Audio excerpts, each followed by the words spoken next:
Hi, welcome to week 2. I hope you enjoyed last week, found the material interesting, and learned some new stuff about systems. You had some great conversations in your discussion forums. I really enjoyed the far-ranging discussions and just really interesting stuff. And I didn't participate as much as I usually do because I had a really busy week, so I'll try to be a little more present this week than I was last week.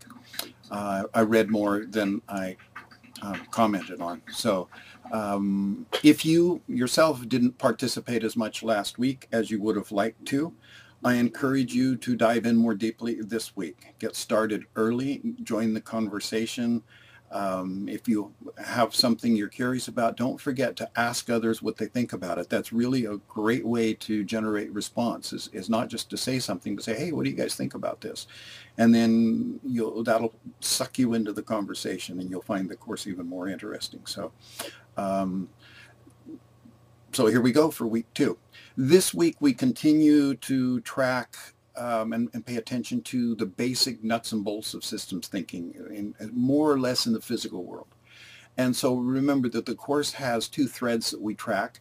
One is exploring systems and how they work, and the other is a more philosophical, psychological discussion of how we know what's going on in the world, and when we think we're certain about things and how the world works, how we know that, and really starting to explore our sense of certainty and the sense that there's a single world that we're all privy to, rather than living in a world, a multiverse, that different people live in different worlds and experience their worlds differently.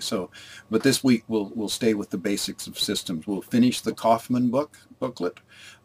Pay particular attention to the end, and there's 2 or 3 pages of points summary about systems. I think that's really useful. You might even want to print that out and post it on your wall or something like that and refer back to it. It's really useful.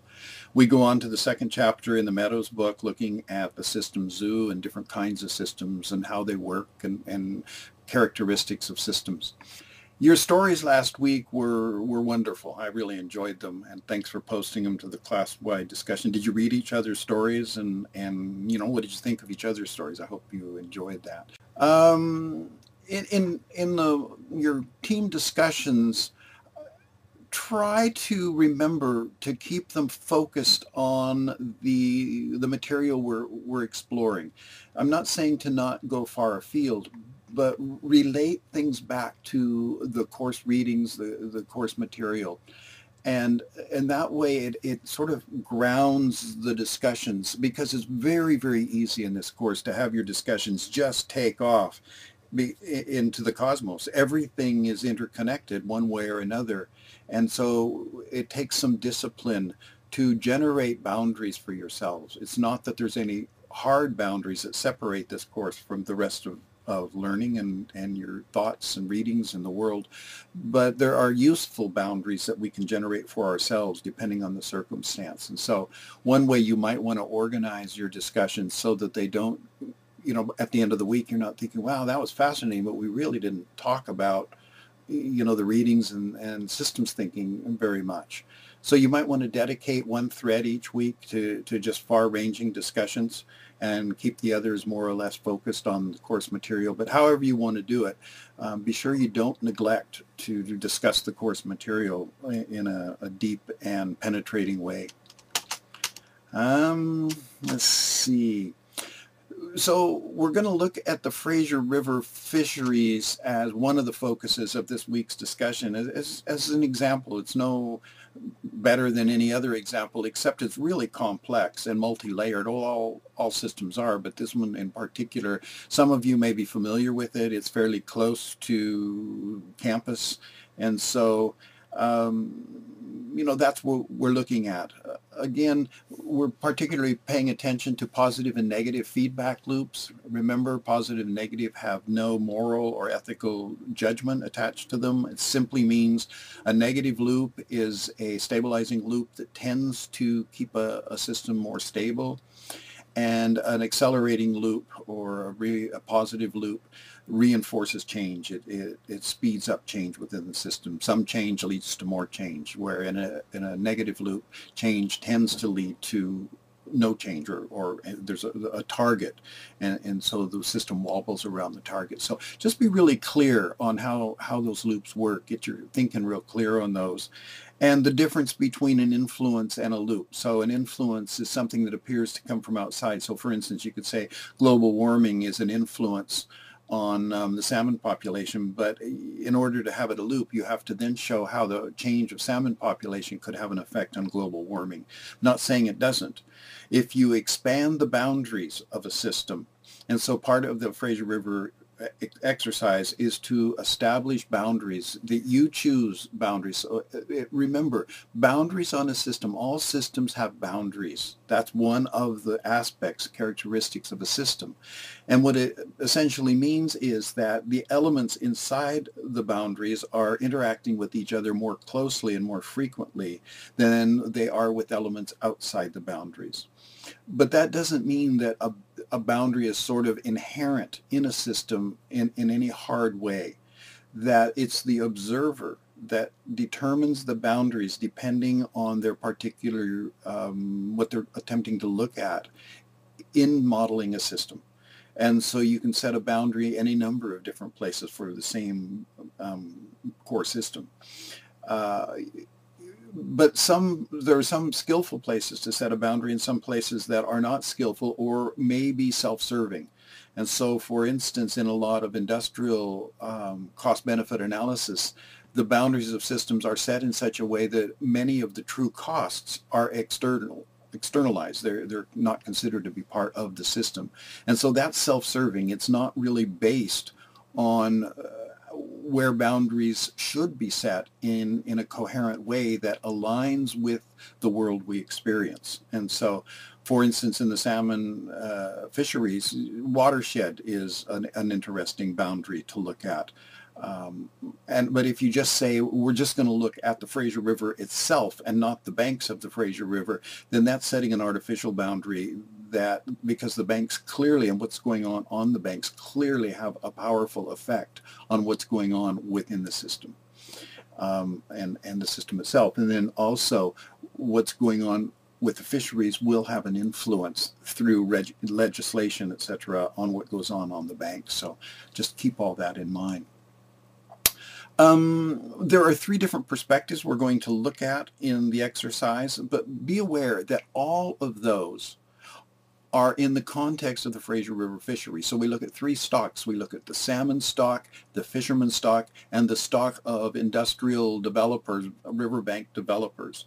But all of that is happening. We're looking at that and considering it within the effect and the domain of the fisheries, the Fraser River fisheries. So just be real clear about that. And what we want to do is start having a look at multiple perspectives. Often in environmental education and environmental work, environmentalists can get a bit on a high horse, a bit of a holier-than-thou preacher kind of mindset, and I don't think it works very well. It just alienates people, and so it's really useful to start considering other points of view, not as being corrupt or ignorant, but just different ways of looking at the world. And when we can, it doesn't mean that we should give up our own or that we should agree with other points of view, but to recognize the validity of them from the person's perspective that holds that point of view. And then we can engage with that person and say, well, have you considered this? What about this, etc. But if we come across as I know best, it just doesn't work very well. So just that's my view.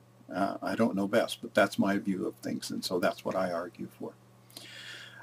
For the salmon raiser fishery, I don't expect you to do any outside reading. If you want to, you're welcome to. You can bring in whatever you know about the fishery or whatever you kind of suspect about it. But if you're saying, for instance, legislation,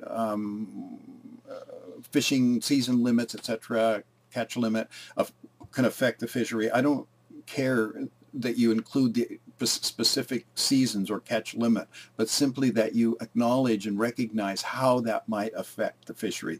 Same with predators and disease and parasites. You can mention those things, and if you know any specifics, great, but you don't have to research what particular parasites would influence the fishery. So that's just if you want to do a little reading, general reading, great, but there's plenty of reading already this week, so I'm not asking for it. So I'm interested in your deepening understanding of how systems work and the multiple layers and how they interact with each other. What else?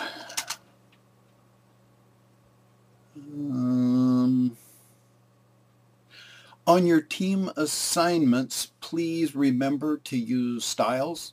If you're not familiar with styles and you haven't yet worked through the tutorial, I urge you to do so early in the week, especially if you're one of the authors responsible for the report this week, so that you're not caught at the end. I also encourage you to use the template I created and not add a bunch more stuff to it. It'll just make your life a lot simpler. If you don't want to use it, great, but it will make your life a lot simpler. Remember, you need to create your own style for your references. Again, in the team assignments, they're not intended to review the literature that you're reading. They're intended as a presentation largely of your team discussions, and so weaving them together. And so please be sure to cite all contributions from all your team members. This is true for all team reports, that what different team members think. So everybody's contributing to the team report, and the authors are weaving together the different comments and making it a flowing, coherent whole. So that's how the team assignments are intended to work. If you have any questions about any of that, please feel free to contact me. Illuminate. During the Illuminate office hours, a few of you joined in. I hope some of the rest of you have watched the podcast. There will be a podcast of the Illuminate office hours every week posted. I'm hurrying because I don't have much time left before I have to shut this down. Somebody asked if teams can host their own Illuminate sessions. It's possible. It's a bit of a organizational problem for Amanda. If you really think you want to do that on an ongoing basis, not just that it'd be a neat idea, but you think, yeah, Illuminate, we want to do that, let me know and I'll try to have that set up so individual teams will do that. And again, please if we do that, keep it to your own team, because the organization of the course is that each team will develop its own line of discussion and then we'll combine at the end rather than all the way through. If you can get by with Skype, great. Remember, I can't participate or track what you're doing on Skype or any outside way you connect with your team. So please make sure you have rich discussions in the Moodle team forums. I'll really appreciate that. So I gotta go, and I'll see you online. I hope you have a great time this week. Take care. Bye.